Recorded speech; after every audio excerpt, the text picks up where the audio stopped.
All right, bowl season is here. Moving on to Thursday, the 29th.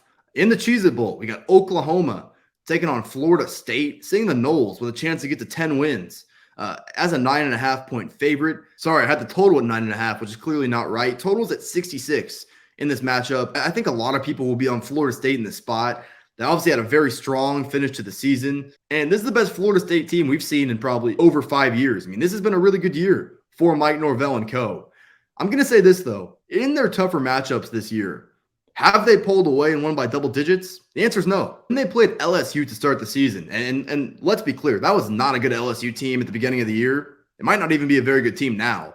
They should have won that game by double digits, yet they let LSU crawl all the way back, and they were an extra point away from sending that game to overtime. Three of the better teams they played in the ACC this year, Wake Forest, NC State, Clemson, they lost all those games. And then that last game of the season, which feels very similar to this one, playing against Florida. They're 9.5 point favorites.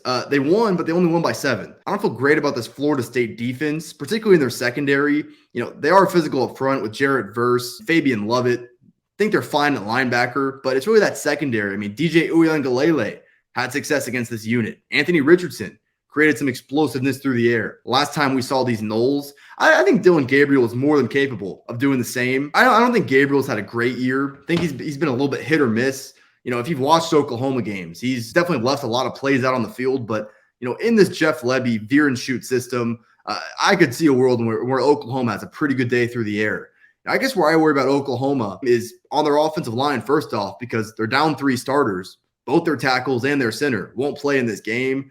That's not good. But also their number 1 running back, Eric Gray, who's been probably a top 5 running back in the country this year.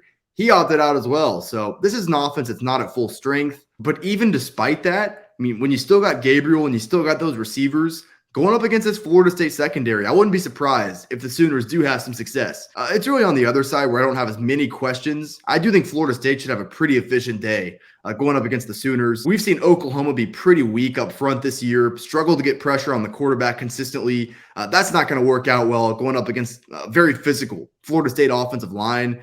Noles run the ball really well with Ward, with Benson. Their quarterback, Jordan Travis, is a big part of the run game as well. Jordan Travis, I think coming into the year was thought of as probably as good of a runner as a thrower, but 22 touchdowns to 4 interceptions this year, nearing 9 yards per attempt. I think Jordan Travis is a very complete quarterback with all the talent that Florida State has in their wide receiver room with Johnny Wilson, Micah Pittman, guys like that. I think Florida State themselves should have a pretty successful day. I can't lay the points with the Noles here just because in their tougher games, they haven't proven that they can pull away and win by double digits.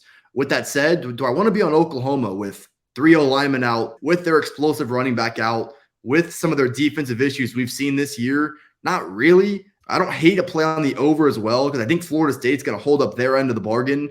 Like I said, though, I could see a world where, maybe Florida State just dominates this game at the line of scrimmage. Maybe they are able to hold Oklahoma to 24 or something along those lines, and we don't quite get to that 66. So maybe a Florida State team total, because I do think that offense is the best unit on the field. I'm not going to quite get to the window with it.